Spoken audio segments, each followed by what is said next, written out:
At first glance, it might look like a vision from the future. A modified passenger plane taking off from Cornwall and firing rockets into space. Right now, these are still computer-generated images, but the reality is getting closer every day. And this is where it will all happen. The UK's first ever satellite launch, known as Prometheus 2, is set to take off from Cornwall's spaceport at Newquay Airport later this summer.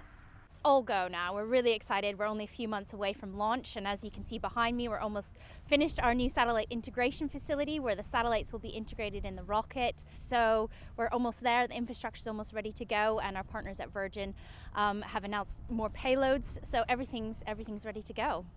Before COVID struck and the project, like everything else, ground to a halt, a test run took place in the Mojave Desert. Now things are back on track. Hitching a ride on the jet, nicknamed Cosmic Girl, is becoming the hottest ticket in town.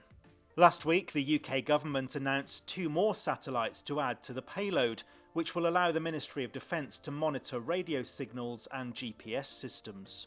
The main remaining piece of the puzzle is getting that license that we need to operate. That's on track to be completed in the next couple of weeks. And then after that, we need to get the kit from the US that's out in Mojave. They have one more launch out there, and bring that over to the UK. So that's going to be really exciting for us to see. The UK and US governments have signed a deal promising to make spaceflight easier and cheaper.